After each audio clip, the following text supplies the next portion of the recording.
Matthew के 7वें अध्याय 15 से 20 तक यीशु ने एक महत्वपूर्ण शिक्षा दी है। यह शिक्षा हमें जीवन के गहरे सत्य को समझने में मदद करती है। यीशु पेड़ और उनके फलों का उदाहरण देकर एक जरूरी बात सिखाते हैं। एक अच्छा पेड़ अच्छे फल देता है, जबकि एक बुरा पेड़ बुरे फल देता है।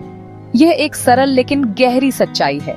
वो उन झूठे नबियों से सावधान करते हैं जो दिखने में अच्छे लग सकते हैं, लेकिन अंदर से खराब होते हैं। ये लोग भेड़ की खाल में भेड़िए होते हैं, जो दूसरों को धोखा देने की कोशिश करते हैं। जैसे एक पेड़ अपने फल से जाना जाता है, वैसे ही लोग अपने कर्मों और अपने जीवन के परिणामों से जाने जाते हैं। अच्छे कर्म अच्छे परिणाम लाते हैं, जबकि बुरे कर्म बुरे परिणाम लाते हैं। ये हमें याद दिलाता है कि बाहरी दिखावा धोखा दे सकता है।